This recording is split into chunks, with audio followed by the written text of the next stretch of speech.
विष्णू सहस्रनामामधला 31वा श्लोक बघूया. वेद्यो वैद्य सदा योगी वीरः माधवो मधुः अतींद्रियो महामायो महोत्साहो महाबलः. यामध्ये एकूण 10 नावं आली आहेत. क्रमाप्रमाणे आता या श्लोकातलं पहिलं नाव आणि क्रमाप्रमाणे 163वं नाम बघतो आपण. वेद्यः. ओम वेद्याय नमः. आदि शंकराचार्य भाष्य करताना म्हणतात की निश्रेयसार्थिभिः वेदनार्हत्वात् वेद्यः. म्हणजेच निश्रेयस म्हणजे कल्याणाची इच्छा करणाऱ्यांकडून, वेदनात अर्हत्वात वेदना म्हणजे जाणून घेण्यायोग्य असा जो तो वेद्य, म्हणून प्रभूचे एक नाम आहे वेद्य. गीतेच्या भाषेमध्ये जे ज्ञेय आहे, ज्ञेय म्हणजे जाणण्यायोग्य आहे असे, जे म्हणजे जाणले असता सगळं ज्ञान ज्यातून होतं असं ते सर्वश्रेष्ठ ज्ञान, म्हणून त्याला वेद्य असं म्हटलंय. जाणण्यायोग्य असा तो प्रभूच आहे. निश्रेयस म्हणजे कल्याण.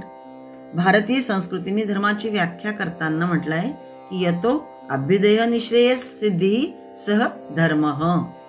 म्हणजे ज्याने संपूर्ण समाजाचं हित, विकास, अगदी सर्वांगीण विकास होईल, अभ्युदय होईल, आणि त्याचबरोबर निश्रेयस म्हणजे आत्म्याचाही विकास होईल, तो धर्म होय. अभ्युदय आणि निश्रेयस ही 2 लक्ष मनुष्याच्या जीवनात नेहमी असायला हवी. त्यासाठी त्याचा प्रयत्न असायला हवा. ज्यामुळे अभ्युदय म्हणजे लौकिक संपदा आणि भौतिक उन्नतीच्या माध्यमातून अधिक सुख तो प्राप्त करून घेतो. पण वास्तवात करता हा सगळा आभास आहे. या सुखामागे दुःख लपलेलं असतं. पण निश्रेयस कसं आहे? निश्रेयस म्हणजे आत्मस्वरूपाचं ज्ञान प्राप्त करणे. मनाचा आनंद, चित्ताची शांती हवी असेल तर त्या परमेश्वर म्हणजे जो वेद्य आहे, जाणून घेण्यायोग्य आहे, त्याला जाणून घेण्याचा प्रयास सतत असावा. सर्व शास्त्रे सत्याचा शोध घेत आहेत. सर्व जड चेतन वस्तूंचं स्वरूप आणि त्यांचं कार्य यांचं निरीक्षण करता करता शेवटी त्या संशोधकांना सर्वांमध्ये एकच एक सुसूत्र आणि सुसंगत अशा सत्याचं ज्ञान होतं.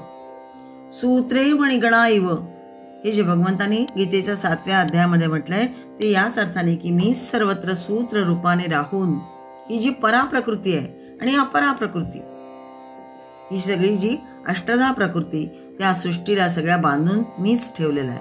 म्हणजे त्या सत्याच्या प्रेमपूर्ण बंधनामध्ये सर्व सृष्टी कशी आहे, संबद्ध झालेली आहे. तो एकत्वाचा प्रत्यय याला प्रथम काय करावं लागतं, तर प्रथम स्थूल आणि मग सूक्ष्म आणि मग कारण स्वरूप घटकाचाही त्याग हे सत्यांविषयी साधक करतात. तेव्हा ज्याचा तो शोध घेत असतो ते त्याच्या अंतर्यामी असलेलं आत्मतत्व होय असा साक्षात्कार त्याला होतो असं सांगितलेलं आहे. तेच अंतिम ध्येयही होय आणि जे सर्व समावेशक ज्ञानही होते. म्हणजेच जे जाणले असता इतर सर्व ज्ञात होतं तो परमात्मा कसा आहे, वेद्य आहे, स्वसंवेद्य, स्वतः ते जाणून घेण्यायोग्य असा तोच आहे. सर्व समावेशक ज्ञानही तोच श्री विष्णू होय आणि सर्व ज्ञानाचं मूळही परमात्मा होय, म्हणून त्याचं एक नाव वेद्य असं आहे. विष्णू सहस्रनाम श्लोक 31, त्यातलं दुसरं नाम वैद्य आणि क्रमाप्रमाणे 164वं नाम बघतो आपण. ओम वैद्याय नमः. सर्व विद्यानां वेदतृत्वात् वैद्यः, म्हणजे सर्व विद्यांना जाणणारा, म्हणून परमात्मा वैद्य होय. ज्याच्यापासून विद्या वंश झाला तोच त्या विद्येचा आदिज्ञाता होय. सर्वश्रेष्ठ चिकित्सक जसा आयुर्वेदाच्या योगे वैद्य लोकांना रोगमुक्त करतो. जो चिकित्सक असतो आयुर्वेदातला तो त्याला आपण वैद्य असं म्हणतो. तोच आपल्या आयुर्वेदाच्या ज्ञानाच्या योगे सगळ्या लोकांना रोगमुक्त करतो. म्हणजे रोगयुक्त जे लोक असतात ते त्याच्याकडे जातात आणि तो वैद्य त्या लोकांना रोगमुक्त करतो. तसा हा परमात्मा वा गुरु आपल्या आत्मविद्येच्या योगे मुमुक्षूंना भवरोग मुक्त करतो. अनामय निरामय पदाला घेऊन जातो आणि म्हणूनही तो वैद्य होय. गीतेच्या दुसऱ्या अध्यायामध्ये 51व्या श्लोकात म्हटलंच आहे की जन्मबंध विनिर्मुक्ता पदं गच्छन्त्यनामयम्, म्हणजे जन्मबंधनातून तो विमुक्त करतो आणि अनामय अशा त्या निरामय अशा पदाला तोच घेऊन जातो. तेच पद प्राप्त करण्याची इच्छा साधकाने नेहमी करायला हवी.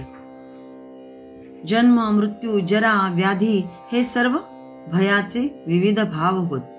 आत्मविद्या या सर्व भयातून सोडवते आणि म्हणून वैद्य म्हणजे आत्मविद्या विशारद असाही याचा अर्थ आहे.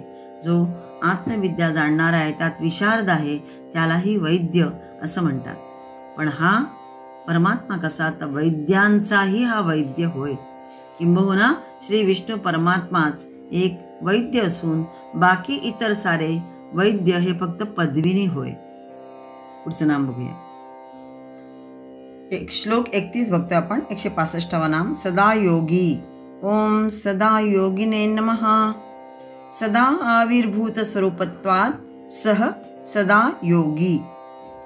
भगवान नेहमी योग स्वरूपात असतात, म्हणजेच जो नित्यशः योग वृत्तीमध्येच असणार, म्हणून त्याला सदायोगी ही संज्ञा दिलेली आहे. नित्य जागरूक एव मत सदा जागरूकः सह सदा योगी अशी ही व्याख्या एका ठिकाणी केलेली आहे. आपण गीतेच्या दुसऱ्या अध्यायामध्ये बघितलेलं आहे. स्थितप्रज्ञाची लक्षणं बघत असताना दुसरा अध्याय गीतेचा 69व्या श्लोकामध्ये म्हटलं होतं की या निशा सर्व भूतानांतस्या जागर्ती संयमी. संयमी स्थितप्रज्ञ कसा असतो की ज्याला सर्व प्राणीमात्रांच्या दृष्टीने जी रात्र असते ती या योग्याला, स्थितप्रज्ञ योग्याला नेहमी जाग ठेवतो.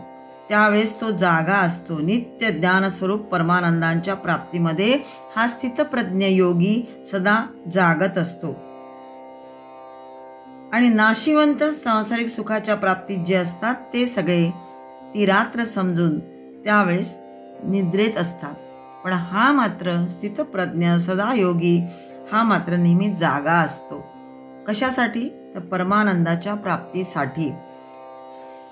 इथे मात्र स्वतः भगवंतच हे मात्र नेहमी योग स्वरूपातच असतात आणि म्हणून त्यांना सदायोगी असं म्हटलेलं आहे. परमेश्वराशी एकात्मता साधण्याचा अथक प्रयत्न म्हणजे योग. व्यक्ती जेव्हा स्वतःला प्रकृतीच्या अज्ञानावरणातून त्यापासून सोडवून घेण्याचा प्रयत्न करीत असतात, स्वतःची अनंत परमतत्वाची एकरूपता करण्याचा प्रयत्न करत असतात, तेव्हा त्या प्रक्रियेला योग असं म्हणतात. परमात्मा मात्र जे आपण बघितलं की स्थितप्रज्ञ जो असतो तो या दृष्टीने वागत असतो, पण परमात्मा मात्र नित्यशः योग वृत्तीमध्येच असतो, म्हणून त्याला सदायोगी असं म्हटलंय. जे योगी म्हणवले जातात त्यांचा योग म्हणजे समाधी ही बरेचदा कधी कधी तात्कालिकही असते. त्या समाधीतून त्यांचं कधी व्युत्थानही होतं. परंतु ज्ञान समाधीमध्ये असा प्रकार नाही. तसं स्वरूपावस्थान ज्याचे केव्हाही सृष्टीच्या सर्ग स्थिती निरोध कालीही सुद्धा नाहीसे होत नाही, असा तो परमात्मा सदायोगी होय. ज्याला आत्मज्ञान झाले तो योगीही सदायोगी म्हटला जातो. स्थितप्रज्ञ सदायोगी म्हटला जातो ज्याला आत्मज्ञान झालेले आहे तो. गीतेच्या 14व्या अध्यायामध्ये दुसऱ्या श्लोकामध्ये भगवंतानी म्हटलंय की इदै ज्ञानोपाश्रित्य मम साधर्म्य मागताः सर्गेपि नोपजायन्ते प्रलये न व्यथन्ति च. हा जो योगी असतो, स्थितप्रज्ञ असतो, हे ज्ञान प्राप्त होताच परमात्मा स्वरूपाला प्राप्त झालेले हे सृष्टीच्या आरंभी जन्माला येत नाही आणि प्रलय काळी सुद्धा व्यथित होत नाही. परंतु परमात्मा मात्र सर्व काली सर्ग स्थिती निरोध कुठल्याही काळी कधीही तिथून बाजूला होत नाही. ते सदैव त्या ठिकाणीच असतात. असे हे परमात्मा सदा योगी या संज्ञेने संबोधल्या जातात. पुढचं नाम बघूया. श्लोक 31. 166व नाम वीरहा. ओम विरघ्ने नमः. राक्षसांना मारणारा घ्न म्हणजे मारणारा, राक्षसांना मारणारा असा तो वीरघ्न. धर्मत्राणाय वीरान असुरान हंती इति वीरहा असंही भाष्य केलेलं आहे. धर्मत्राणाय म्हणजेच धर्माच्या रक्षणासाठी, असुरान हंती इति वीरहा असुरांना जे मारतात. कारण असुर कसे असतात, धर्माविरुद्ध सतत त्यांचं आचरण असतं. आणि जो कोणी परमेश्वराविरुद्ध उठतो किंवा धर्माविरुद्ध आचरण करतो त्यांना नेहमी परमेश्वर ठार करतो. कारण हा पराक्रमी जे असतात ते लोक पराक्रमी असतात पण क्रूरही असतात. आणि म्हणून अशा क्रूरांचा अंत होण्याची आवश्यकता असते ती धर्मरक्षणासाठी. आणि म्हणून याला वीरहा असं म्हटलेलं आहे. त्यांच्या विरुद्ध उठलेला कोणीही कितीही पराक्रमी असो, बलाढ्य असे ना का, अखेर भगवंत त्याला जमीनदोस्त करतातच. आपल्याला अनेक नावं माहिती आहे. रावण आहे, हिरण्यकश्यप आहे, शिशुपाल, कंस, मधु नावाचा दैत्य आदी दुष्ट केवळ मनानेच नव्हते दुष्ट. नुसती मनाने दुष्ट वृत्ती असणं वेगळं, पण कृती सुद्धा दुष्टपणाचा कळस होती. म्हणूनच दुष्टपणाचा कळस करणाऱ्यांना शासन देणारा हा वीरहा होय. दुर्योधन, दुःशासन आदी अहंकारींनाही क्षमा केली नाही. तात्विक अर्थानेही बघितले तर प्रभू कृपा असेल तरच मग आंतरिक शत्रूंचं सुद्धा हे उन्मूलन करतात. जसं बाहेरच्या शत्रूंचं हा प्रभू उन्मूलन करतो, त्याचप्रमाणे जर प्रभू कृपा आपल्यावर असेल तर आपले जे आंतरिक शत्रू असतात त्यांना सुद्धा संपूर्णतः नष्ट हे करतात. म्हणूनही यांना वीरहा असं नाम दिलेलं आहे. पण नेहमी त्यासाठी प्रभूची उपासना असायला हवी. म्हणजे बाहेरील शत्रू आणि आंतरिक शत्रू यांचा नायनाट करणारा हा प्रभू कसा आहे, धर्माच्या रक्षणासाठी सतत सगळ्यांच्या जे जागरूक असतात त्यांच्या पाठीशी प्रभू नेहमी असतातच. श्लोक 31 माधवः 167 नाम बघतो आपण. ओम माधवाय नमः. माया विद्यायाः पतिः माधवः. मा अर्थात माचा अर्थ आहे विद्या अशा अर्थाने, म्हणजे मायेचा विद्येचा जो पती तो माधवः. हरिवंश पुराणामध्ये असं म्हटलंय की मा विद्याच हरेः प्रोक्ता तस्या ईशो यतो भवान तस्मान माधव नामासी धवः स्वामी इति शब्दितः इति हरिवंशी. हरीची विद्या हिचं एक नाव आहे मा, आणि आपण जिचे स्वामी ते माधव, म्हणजे परमेश्वर तिचे स्वामी ते माधव. धवचा अर्थ आहे पती किंवा स्वामी. मागे 21व्या श्लोकात आपण बघितलंय आणि 72वं नाम आलं होतं माधव मधुसूदन भक्तांना. मा या शब्दाचा अर्थ लक्ष्मीचा पती या अर्थाने आपण तिथे बघितलं होतं. तर मा म्हणजे केवळ लक्ष्मी हा एकच अर्थ नसून विद्या असाही एक अर्थ आहे. सर्व विद्यांचा तो स्वामी तो माधव. 71व्या श्लोकामध्ये भाष्य केलं होतं की माया श्रियः धवः पतिः माधवः. जो साधकांना साक्षीभाव व ध्यान करणाऱ्यास मदत करतो तो माधव. श्री विष्णूंना सर्व ज्ञानाचं काय म्हटलंय, उगमस्थान म्हटलंय. पण का म्हटलंय, तर एखाद्या वस्तूची तिच्या अस्तित्वाची जाणीव होणे म्हणजेच काय, त्या वस्तूचं ज्ञान होणे. आत्मा हा सत म्हणजेच अस्तित्वही आहे आणि त्याची जाणीवही आहे, स्फुरण आहे. म्हणून श्री विष्णू सर्व ज्ञानांचे उगमस्थान आहे. आता तात्विक अर्थाने जर बघितलं तर अविद्यारूप माया परमेश्वरापासून दूर घेऊन जाते आपल्याला. अविद्या म्हणजे अज्ञान, अविद्यारूप माया परमेश्वरापासून दूर घेऊन जाते. मायेमध्ये संसाररूपी मायेत मनुष्य गुंतून जातो, हरकून जातो.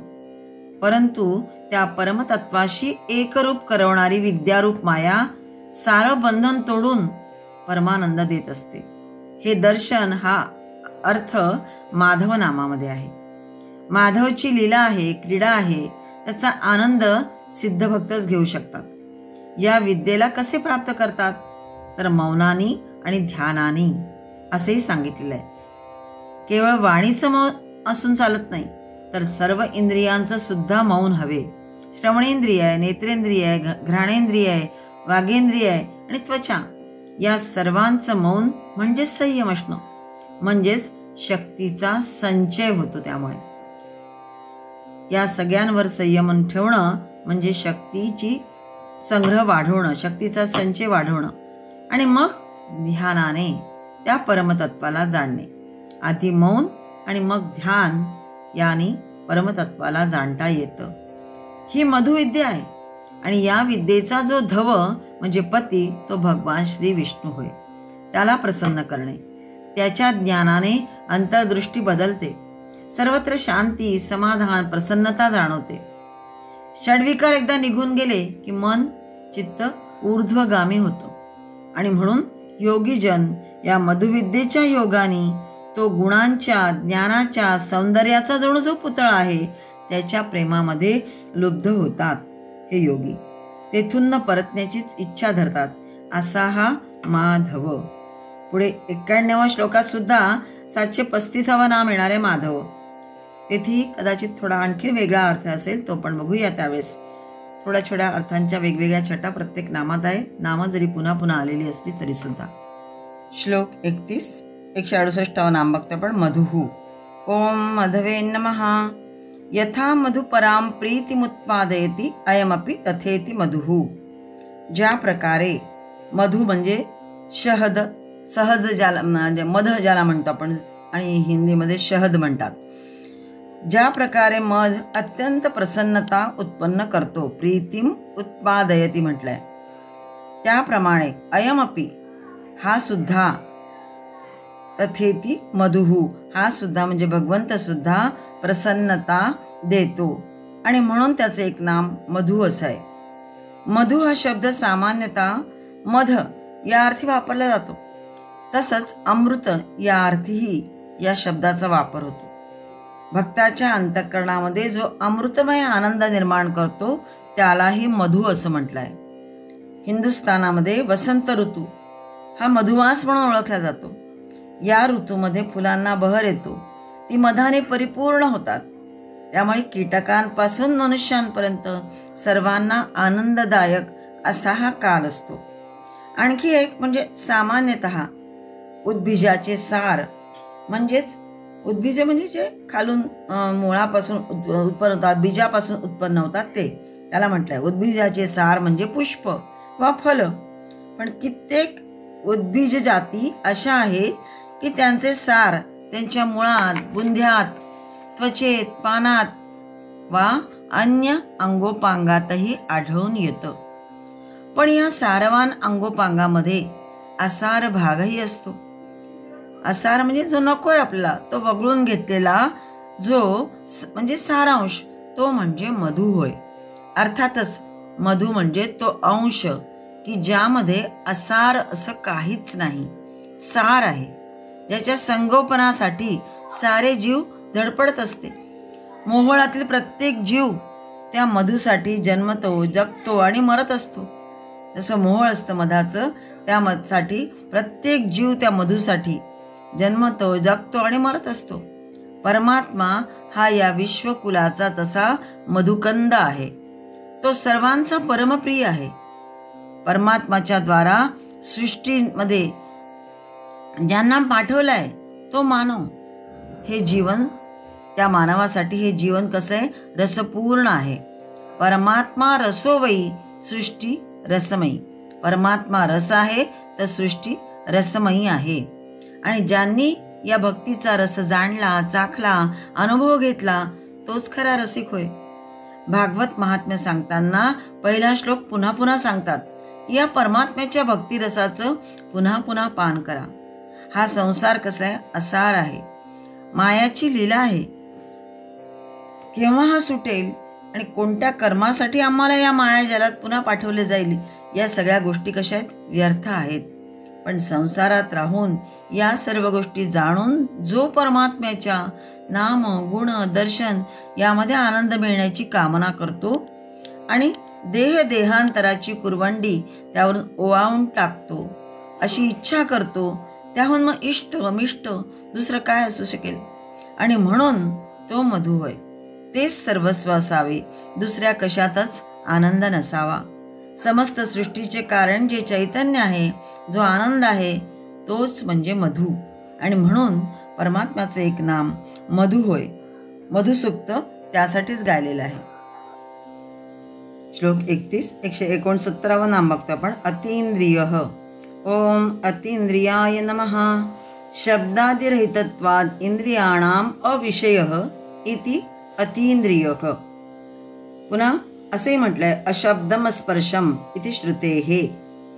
शब्दादी विषयांच्या बाहेर आहे, त्यांनी दाखवता येत नाही, म्हणून भगवान काय इंद्रियांचा विषय नाही. अविषय म्हटलंय. इंद्रियाणाम अविषयः, इंद्रियांचा विषय नाही. इंद्रियांना तो कसा आहे, अगोचर आहे. पंच ज्ञानेंद्रियांचा तो विषय नाही.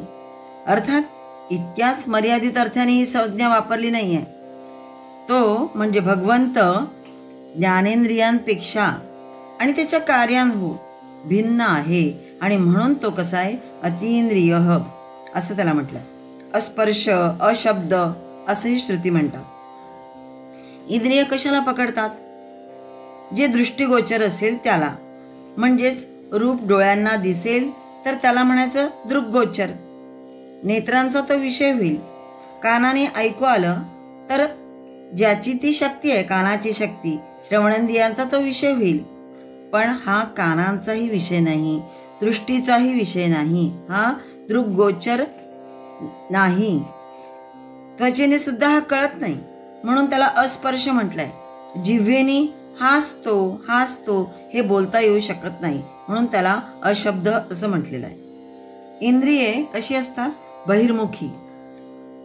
बाहेरचं कळू शकतं त्यांना, पण आतील जाणू शकत नाही. उलट जी शक्ती या ज्ञानेंद्रियांना जो देतो तो कोणी वेगळाच आहे. श्रवणेंद्रियांना, नेत्रेंद्रियांना, त्वचेंद्रियांना ज्याकडून शक्ती मिळते तो कोणीतरी वेगळा आहे. म्हणजेच पंच ज्ञानेंद्रियांचा विषय तर नाहीच, पण तो मनाचाही विषय नाही, हे यात आणखी पुढे सांगायचं आहे. केनोपनिषदामध्ये म्हटलेलं आहे की यद मनसा न मनुते येन आहु मनोमतम तदेव ब्रह्मत्वम विद्धी नेदम यदिदम उपासते. खरं तर सर्वेंद्रियामध्ये मन मुख्य आहे, प्रमुख आहे. मनाने काहीही जाणता येतं, त्याला कल्पना वगैरे सुद्धा करता येते अशा अर्थाने. पण यांनी इथे काय म्हटलंय, यद मनसा न मनुते, जो मनाद्वारा पूर्णपणे जाणल्या जाऊ शकत नाही. येन मनः मतम आहुहु तद एव ब्रह्म त्वम विद्धी.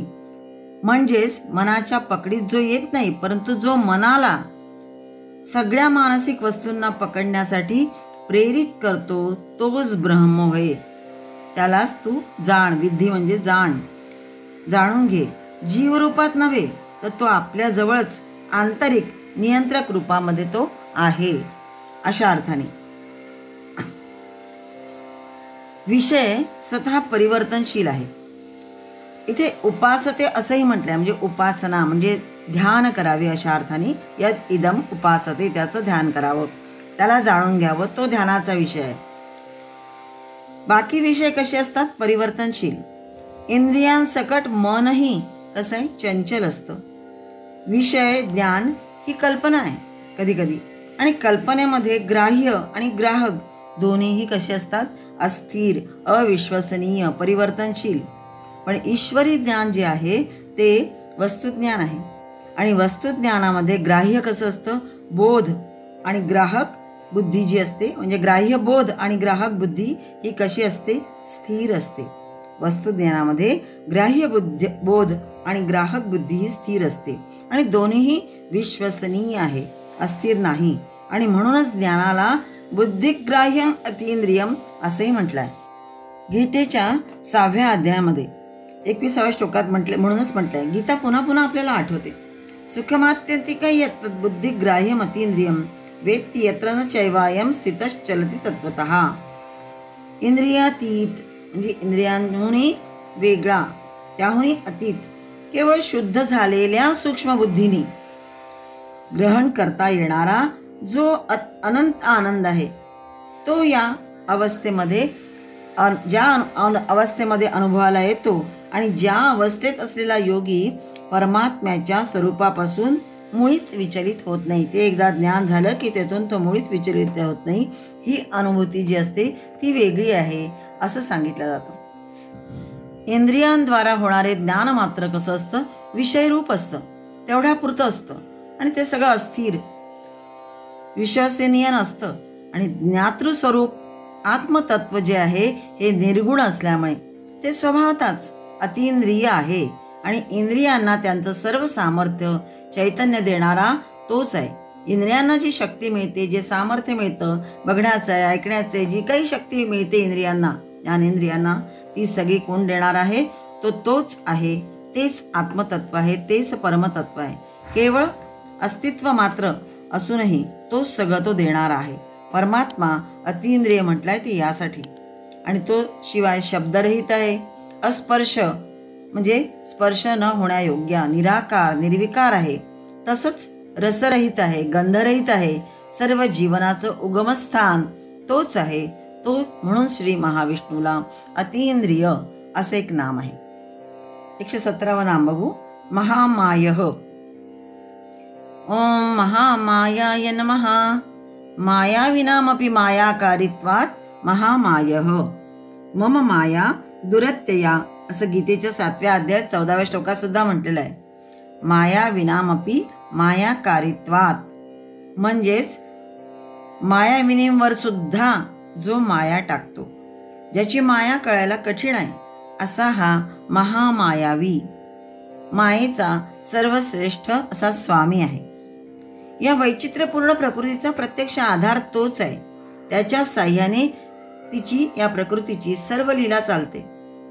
मायाचा अर्थ काय आहे, मागे पण आपण एकदा बघितलेलं आहे. माया म्हणजे चातुर्य, इंद्रजाल, कौशल्य, ही लीला त्याच्याच दिव्य अस्तित्वाने, त्याच्याच महान ऊर्जेने चालते. तो एक कसा आहे, महान जादूगार आहे. किमेह किंकाय सकल किमुपायस त्रिभुवनम किमाधारो धाता सृजति किमुपादान इति च अतर्कैश्वर्ये त्वय्यनवसरदुस्थो तदिहा कुतर्कोऽयं कांश्चिन् मुखरेति मोहाय जगतः. शिवमहिम्नातला 5वा श्लोक हा आठवतो आपल्याला. त्यातही तेच वर्णन आलेलं आहे आणि हे सगळ्यासाठीच आहे, या परब्रह्मासाठीच आहे. कोणत्या क्रियेने, किमेह किंकायः, कोणत्या क्रियेने, कोणत्या शरीराने, कायः म्हटलंय, किम कायः कोणत्या शरीराने, स खलु किम उपायस त्रिभुवनम कोणत्या साधनांनी हा, आणि कशाच्या आधारावर, किमाधारू, धाता सृजती कोणते मूलद्रव्य घेऊन, किमुपादान इतिच हे त्रैलोक्य निर्माण करतो. हा जो आहे हा कोणत्या क्रियेने, कोणत्या शरीराने, कोणत्या साधनांनी, कशाच्या आधारावर आणि कोणते मूलद्रव्य घेऊन हे पूर्ण संपूर्ण त्रैलोक्य निर्माण करतो. अतर्कैश्वर्ये त्वय्यनवसरदुस्थो ह्या त्याचं महात्म्य अतर्क्य आहे, तर्कानं कळणारं नाही. खरं तर परमात्म्याच्या बाबतीत हे प्रश्नच विचारणं कसं आहे, गैरलागू आहे. तरीही नास्तिक लोक जे असतात त्यांची श्रद्धा नसल्यामुळेच ते या जगाला भ्रमात टाकण्यासाठी असे व्यर्थ निरर्थक प्रश्न विचारत असतात. कुतर्कोयम काश्चिन मुखरेति मोहाय जगतः वगैरे अशा प्रकारचे जे प्रश्न आहे ते व्यर्थ असतात, निरर्थक असतात. ज्यांची श्रद्धा नसते त्याच्यावर ते असे प्रश्न विचारतात आणि व्यावहारिक संदर्भ देऊन अशा प्रकारचे प्रश्न उपस्थित करतात. त्या जादूगाराजवळ ना कुठली छडी आहे, ना कुठली पोतडी आहे, ना काही त्यात साधन आहे. तरीही तो एकटा एक हे महान विश्व, हे अद्भुत विश्व कसं रचतो, आश्चर्यच आहे. पुन्हा ते जादूच्या गोष्टीसारखं फसवही नाही आहे. जादूच्या गोष्टी सुद्धा तेवढ्यापुरता आपल्याला खऱ्या वाटतात, नंतर त्या फसव्या असतात. पण हे जे विश्व आहे हे जादूसारखं फसवं नाही आहे. प्रत्यक्ष शाश्वत उपभोग्यही आहे. तिथे राहून आपण उपभोग घेतो. जीवांच्या संपूर्ण जीवनाची ज्यात परिपूर्ण सोय आहे, जीवाची सगळी सोय, संपूर्ण जीवनाची सोय या प्रकृतीमध्ये, या विश्वामध्ये आहे. या सर्व आश्चर्यमय विश्वाहून अधिक मोठं अद्भुत लाघव कोणतं असेल म्हणून परमात्मा हा महामाय होय. त्याला मायावींपेक्षाही मोठा मायावी असं म्हटलंय, म्हणून त्याचं महामाय हे एक नाव आहे. भगवंत 7व्या अध्यायामध्ये 13व्या श्लोकात म्हणतात की त्रिभिर्गुणमयैर भावैरेभि सर्वमिदं जगत मोहितं नाभिजानाति मामेभ्यः परमव्ययम्. त्रिगुणांनी मोहित झालेल्या जग जे आहे, प्राणी समुदाय, संपूर्ण जग या त्रिगुणांनी मोहित झालेलं आहे, हे माझ्या मायेला जाणत नाही. म्हणून मम माया दुरत्यया असं म्हटलेलं आहे. माझ्या मायाला ओलांडून जे जातात तेच मात्र एतां मायां तरंती, ही माया तरून जातात, तो संसार तरून जातात, असा हा मायावी.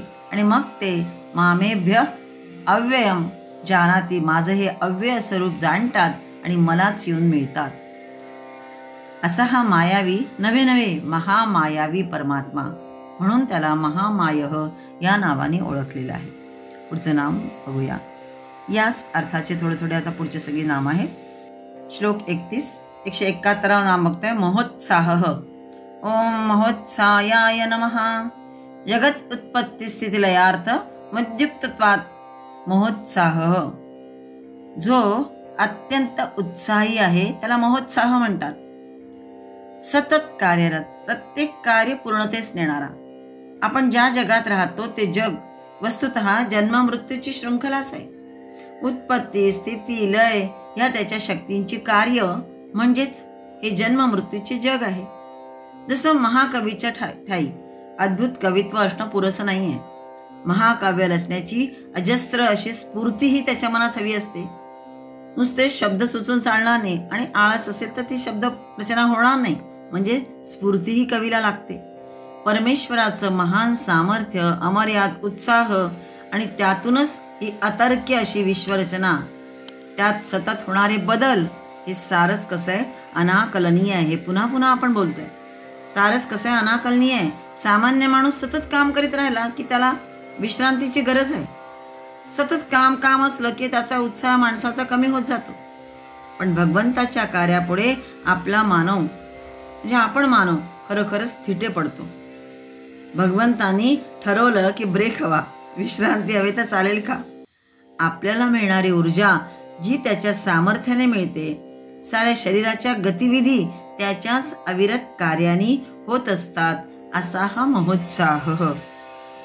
जसं सूर्य निरंतर उगवतो, सर्वांना कार्याची प्रेरणा देतो, नद्या अविरत वाहत असतात, सारा भाग सुपीक करीत मानवाला जीवन देतात, वृक्ष अविरत ऑक्सिजन देतो.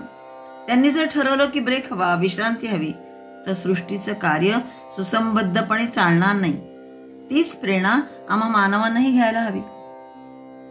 अनुत्साह, आळस, कार्याप्रती उदासीनता नको.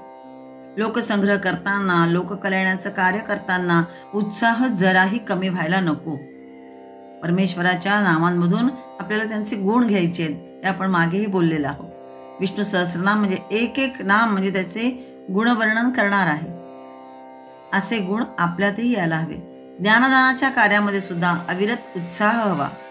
लोकसंग्रह करताना, लोककल्याणाचं कार्य करताना, ज्ञानदानाचं कार्य करताना उत्साह अविरत हवा.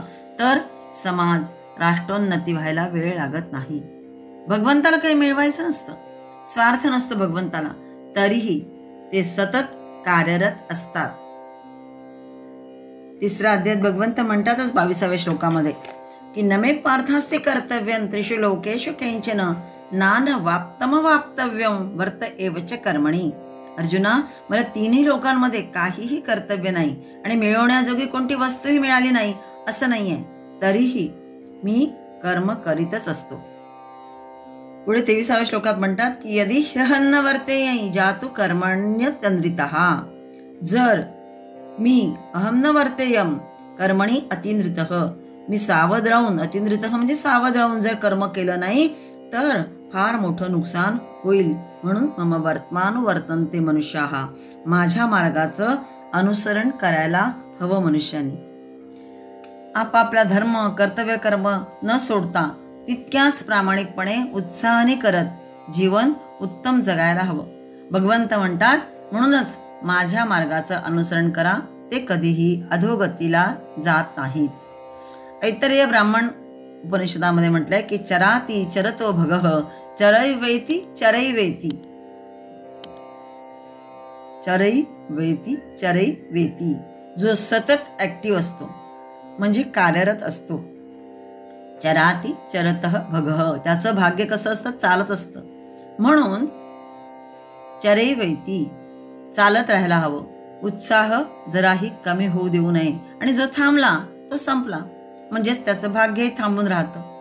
पण या महोत्साहाची उपासना आपल्याला सामान्यामधून वर काढते, बलवान करते, नवे नवे महाबलवान करते.